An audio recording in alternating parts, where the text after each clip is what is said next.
Je me suis toujours demandé comment fonctionnaient les plateformes de marketplace illégaux sur le darknet.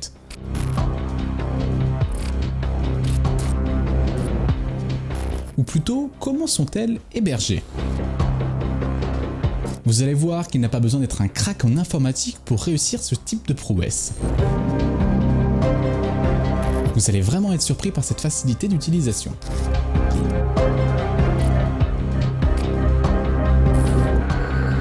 Salut, c'est Thibaut. Vous savez, je suis très fan de la série Mr. Robot.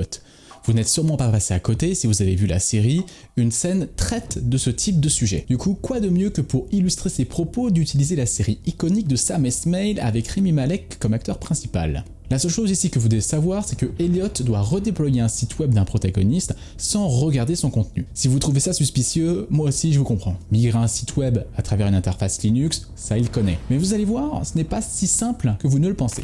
Avant de démarrer la vidéo, ça sera intéressant qu'on refasse un point sur certains concepts. Connaissez-vous bien la différence entre Clear Web, Deep Web, Dark Web et Darknet? Vous allez voir, il y a une différence pour ces 4 sujets. Pour bien comprendre, imaginez-vous un iceberg. Les puristes en commentaire me diront que ce n'est pas une bonne représentation d'Internet, mais je préfère vous le montrer de cette façon-là, c'est la plus visuelle pour bien comprendre. Le premier niveau se trouve sur la partie émergée de l'iceberg, on l'appelle le Clear Web ou le web accessible. Les sites web que vous pouvez accéder à travers le Clear Web sont nombreux, c'est tous ceux que vous utilisez tous les jours comme YouTube, Wikipédia, Orange, Bing, ChatGPT. Non, c'est bien ChatGPT.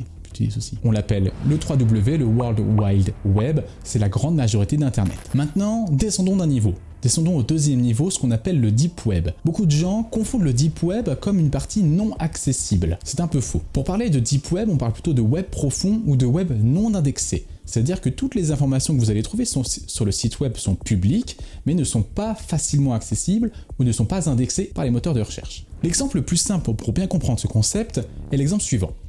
Vous utilisez forcément un compte bancaire. Pour accéder à votre compte, vous y accédez à travers une application web ou une application mobile. La façade de votre application bancaire est accessible publiquement, c'est-à-dire que si vous faites une recherche Google, vous allez tomber sur le site web de la banque. Maintenant que vous êtes authentifié sur l'application, vous accédez à une partie qui n'est pas accessible publiquement à travers les moteurs de recherche. C'est une partie non indexée, une partie un petit peu privée. Ces informations sont uniquement accessibles par vous, mais ne sont pas accessibles par une personne lambda. On ne peut pas donc dire que ces informations sont sur le Clear Web, du coup on les classe dans une deuxième catégorie, le Deep Web. Descendons encore d'un cran au troisième niveau, au niveau du Darknet et du Dark Web. Beaucoup de personnes mutualisent ces noms, Dark Web et Darknet. Je suis d'accord avec ces personnes qui mutualisent Darknet et Dark Web, mais vous allez voir qu'il y a des subtilités, et pour les puristes, on va l'expliquer. Quand on parle de Darknet, on parle de Darknet au pluriel, il en existe plusieurs. Les Darknets sont des réseaux qu'on dit parallèles, qui sont uniquement accessibles à travers d'outils précis. Les outils les plus connus liés à ces Darknets sont Tor, I2P ou encore Freenet. Il en existe plein d'autres, n'hésitez pas à me le mentionner dans les commentaires. Ces réseaux sont dits superposés, car ils nécessitent d'Internet pour fonctionner. Pas d'Internet, pas de Darknet. Maintenant, parlons du Dark Web. Que veut dire le Dark Web? On peut plutôt l'appeler comme web clandestin. Il est généralement utilisé pour désigner le web criminel, sans parler de son indexation ou de sa difficulté d'accessibilité. Dans l'imaginaire collectif, le Dark Web est souvent l'amalgame entre le Darknet, les réseaux privés comme Tor, et les activités cybercriminelles. Pour faciliter cette vidéo, je vais uniquement parler de Darknet. Les puristes ne pourront pas m'en vouloir si je parle de Dark Web comme ça. Vous vous souvenez, dans la précédente vidéo, on avait déjà parlé d'un Darknet très connu, Tor, ce Onion Router. Tor est un Darknet qui agit comme un système de relais. Pour communiquer sur un site .onion, un site spécial uniquement accessible à travers le Darknet Tor, vous allez communiquer à travers des relais. Des relais Tor, on appelle aussi des nœuds Tor. Pour communiquer d'un point A à un point B, votre paquet va établir un circuit à travers le réseau Tor, souvent 4 à 5 nœuds. Avant de commencer son parcours, votre paquet va être chiffré par les différents nœuds présents sur le réseau. À chaque fois que votre paquet va traverser un nœud, il va être déchiffré par ce nœud puis être transmis au suivant. C'est pour cela qu'on appelle ça un routage en oignon. Un oignon que vous allez éplucher. Votre paquet va être épluché. Maintenant que c'est clair avec les outils à utiliser, parlons des marketplaces les plus connus. Vous vous souvenez, en début de vidéo, j'ai parlé de 2 marketplaces connus, Silk Road et Alphabay. Silk Road a été fondé en 2011 par Ross Ulbricht alias Dread Pirate Roberts. C'est un des premiers gros marchés noirs disponibles sur le Darknet, accessible par Tor. Vous pouviez acheter tout type de choses, de la drogue, des armes à feu, des services de hitman et plein d'autres choses encore. Les paiements étaient uniquement valables en Bitcoin, une monnaie virtuelle. La plateforme était relativement sûre d'un point de vue sécurité et permettait de garantir l'anonymat des vendeurs et des acheteurs. Malheureusement, en octobre 2013, le FBI ferme Silk Road. En mai 2015, Ulbricht écope à la perpétuité à vie dans une prison aux États-Unis. Lors de la chute de Silk Road, une nouvelle plateforme fait son apparition, Alphabay. Alphabay est lancé en 2014 par le Canadien Alexandre Case. Il vit actuellement en Thaïlande lorsqu'il lance Alphabay. Alphabay a très rapidement dépassé Silk Road en termes de volume de vente et en volume d'utilisateurs. Alphabay restera une des marketplaces les plus populaires dans le monde.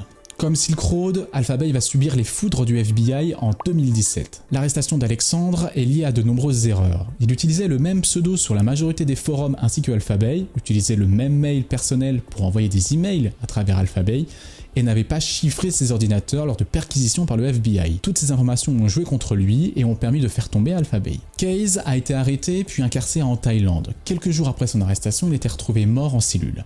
Beaucoup de gens parlent d'un suicide. En tout cas, Alexandre aura marqué l'histoire avec une des plus grosses plateformes de vente illégale sur le Darknet. Je vous propose de démarrer par ce premier plan, sûrement un des plans les plus importants de cette scène. Sur ce plan, on voit un des acteurs donner à Elliot un papier avec de nombreuses lignes de commande pour migrer son site web. Examinons les lignes une par une. Sur la première ligne, on peut y lire l'IP du serveur. Vous voyez que l'IP est 192.251.68.251. Ici, premier clin d'œil de Sam Esmail. Si vous faites un whiz sur l'IP, vous remarquez que l'IP est possédée par NBC Universal. C'est la société qui a produit Mr. Robot. Je me suis aussi amusé à checker l'IP sur Shodan, Hunter.io et d'autres services pour voir s'il n'y avait pas des services exposés. L'IP est très vieille, j'ai vraiment rien trouvé, mais si vous trouvez quelque chose, n'hésitez pas à me le mettre dans les commentaires. Mais évidemment, pas d'action illégale. La seule chose que j'ai trouvée est une redirection vers un site web, sûrement utilisé historiquement par la société, mais qui n'a pas vraiment de lien avec Mr. Robot.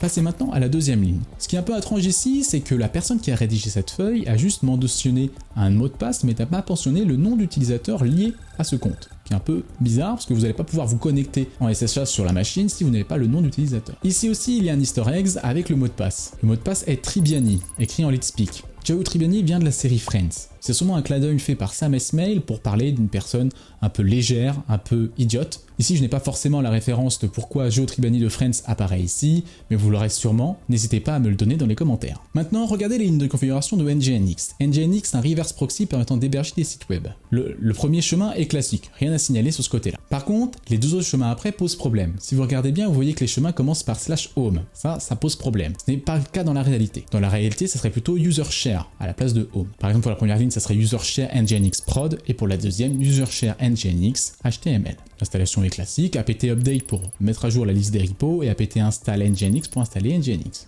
Il installe Tor à travers apt comme pour avec nginx, il importe aussi les clés pour garantir la sécurité et la maintenabilité de Tor. Dans les lignes suivantes, la personne ayant écrit ce papier demande de passer en mode maintenance. Il y a un script dans la scène suivante qui parle de ça. Ensuite, il demande de redémarrer avec nginx sreload, qui est une commande classique pour redémarrer nginx. Il demande de sauvegarder le contenu du serveur, donc c'est-à-dire la configuration Tor, les clés Tor, ainsi que la totalité du site web. Ici, il demande de récupérer le site web de production et de maintenance. Et ensuite, une fois que vous avez réinstallé le site, vous récupérez le nom d'hôte ou pointe votre site web en .oignon. Dans la prochaine scène, on retrouve Elliot se connectant en SSH sur le port 22 avec Putty, un logiciel permettant de se connecter avec SSH. Ici, l'IP n'est pas trop différente de la première, elle est toujours sur la même range achetée par le producteur de Mr. Robot. Sur Putty, Elliot saisit Sam Sepio, son username, et ensuite ouvre une session BitChicks qui est un client IRC, pour communiquer directement avec IRC. Passons à l'épisode suivant. La scène se déroule sur deux épisodes différents. Ici, on passe à une scène de début de l'épisode 5 de la saison 2. Cette scène est intéressante et elle comporte de nombreux détails croustillants. Dans un premier temps, il commence à faire un apt update sur la nouvelle machine. Si vous regardez bien ces terminaux, il en a 4. Le terminal en haut à gauche correspond à la nouvelle machine à migrer. Le terminal en haut à droite correspond à l'ancienne machine où se situe l'ancien site web. Les deux terminaux du bas sont des terminaux personnels qui sont liés à une autre scène que nous ne parlons pas aujourd'hui. Sur son terminal en haut à droite, il va accéder à l'ancien VPS avec l'username Caretaker. C'est un peu ironique quand même que username. Remarquez que l'username on l'avait pas dans la feuille précédente, mais maintenant on l'a, bizarrement. Ça me fait doucement sourire en voyant la vieille version d'Ubuntu 12.04. Mettez-moi en commentaire si vous avez déjà connu cette version-là. La version 3 du kernel est vraiment vieille, il me donne juste envie de l'exploiter. Elliot va taper la commande sudo bash, donc on voit que Caretaker a les droits sudo earth sur la machine et peut exécuter des commandes en tant qu'utilisateur root. Il passe donc root sur la machine. Passer root sur la machine va permettre de faciliter les tâches d'administration et de sauvegarde liées à la machine. Toujours dans le même terminal, il va faire un cd TMP. Le répertoire TMP va être son répertoire pour effectuer les différentes opérations de backup sur l'ancien VPS. Il va exporter la configuration Tor de etc Tor dans TMP Tor config tgz, et va sauvegarder les clés de varlib Tor dans tmp torkeys.tgz. Enfin, il va sauvegarder var.w marketplace, là où se situe le site web actuel, dans tmp sitebackup.tgz. Ici, vous remarquez que c'est un peu bizarre parce que var3w signifie que le service web tourne avec Apache et ne tourne pas avec nginx. Ce qui est assez bizarre, vu que dans la feuille précédente, il parlait de nginx. Encore une petite incohérence. Puis peu après dans la scène, Elliot dit à son gardien qu'il ne peut pas accéder à la sauvegarde de la base de données qui est chiffrée, et qu'il a besoin de parler avec l'ancienne personne qui a setupé tout ça. Une fois que la base de données est terminée, la migration est presque finie. Dans l'ensemble, la scène est plutôt réaliste. Cela correspond bien à la migration d'un petit site web. Elliot est malheureusement trop curieux et va demander de voir le contenu du site. Pour cela, il va ouvrir Firefox et va accéder à l'adresse midcity.onion, l'adresse du site web accessible sur le réseau Tor. Si vous voyez sur la machine en bas à droite, un client Tor est déjà configuré. Et je vous laisse constater par vous-même, le résultat est plutôt effroyable. Pour conclure, cette scène est réaliste et de nombreux marketplaces malheureusement vendent ce type de choses. Même si cela peut vous choquer, ce type de site existe vraiment.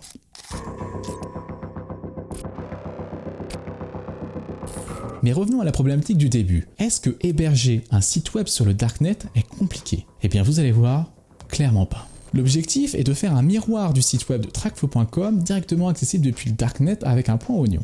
Pour faire ça, j'ai pris un petit VPS et j'ai installé Tor. apt update upgrade pour mettre à jour la machine, apt install tous les paquets que j'ai besoin, ici Tor, Git, nginx, tous les autres paquets que j'ai besoin pour procéder à l'installation. J'ai modifié le fichier etc Tor torc pour faire pointer le client Tor vers mon site web qui va tourner en local avec nginx. Je vais démarrer le service nginx, ou plutôt le redémarrer. Je vais redémarrer le service Tor pour s'assurer qu'il pointe bien vers mon IP local. Il n'y a pas besoin de toucher à la configuration de base. Par défaut, il pointe sur le 127.0.0.1.80 qui est le port local, qui est votre IP local. Je démarre nginx, service nginx start.